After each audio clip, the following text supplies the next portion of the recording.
આજે જનરલ બોર્ડની બેઠકમાં સૌપ્રથમ પ્રશ્નોત્તરી જે અલગ અલગ કોર્પોરેટરશ્રીઓ પ્રશ્નો પૂછ્યા હોય એવા કુલ 42 પ્રશ્નો હતા, જેના તંત્ર દ્વારા જવાબ આપવામાં આવ્યા છે. આ સિવાય બે મહત્વના નિર્ણયો જે પ્રસ્તાવ રૂપે પસાર થયા, એક તો નામકરણ હતું એ થયું, અને બીજું સ્ટેન્ડિંગ કમિટીએ 5,000 રૂપિયાનો પાણી વેરામાં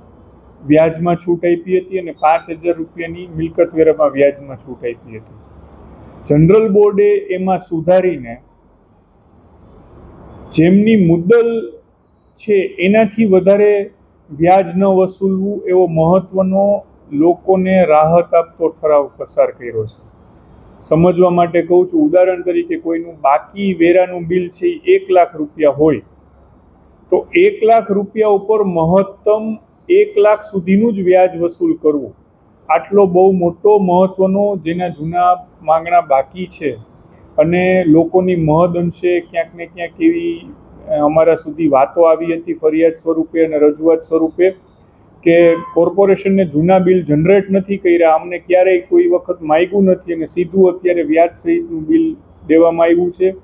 જે સામાન્ય અને મધ્યમ વર્ગ માટે ખૂબ અઘરું હતું ભરવા માટે, કારણ કે એનો ફિગર બહુ મોટો આવતો હતો. ત્યારે આજે જનરલ બોર્ડે આને લિબરલ કરીને જેટલું તમારું મુદ્દલ બાકી હોય એટલું જ મહત્તમ વ્યાજ વસૂલવું, આવો મહત્વનો એક ઠરાવ કર્યો છે. બીજો ઠરાવ માર્કેટ સમિતિનો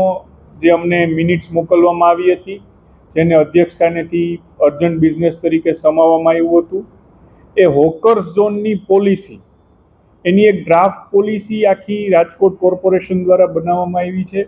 કે જેમાં અલગ અલગ વિસ્તારોમાં જે દર એકાદ દિવસે રવિવારી, જેને આપણે કહીએ છીએ સોમવારી મંગળવારીની જે બજારો ભરાતી હોય છે ને, જેને લીધે ટ્રાફિક ખૂબ ડિસ્ટર્બ થાય છે, એટલે લોકોને એમાં મુશ્કેલી થતી હોય છે. જેની સામે નાના ફેરિયાઓ છે કે જે રોજે રોજનું પોતાનું ગુજરાન ચલાવતા હોય છે, એનો પણ ધ્યાનમાં રાખીને કોર્પોરેશન દ્વારા પોતાના હસ્તકના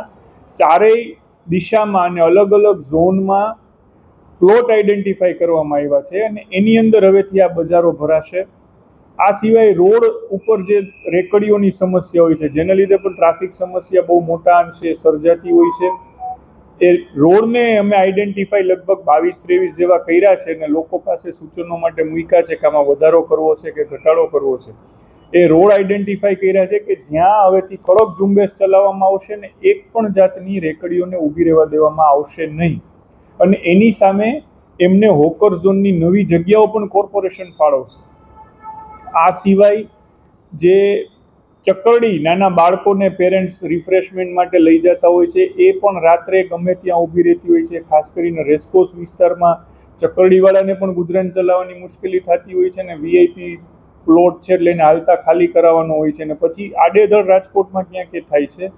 તો એનું નિયમન થાય, નાના બાળકોની સુરક્ષા જળવાય માટેના નિયમ અનુસારનું એનું ફૂટિંગ અને ફાઉન્ડિંગ થાય, અને એ પ્રમાણે કોર્પોરેશન એને પણ નિયમિત કરવાનું છે ને નિયમન કરવાનું છે ને એના પણ પ્લોટ્સ આઈડેન્ટિફાઈ કર્યા છે.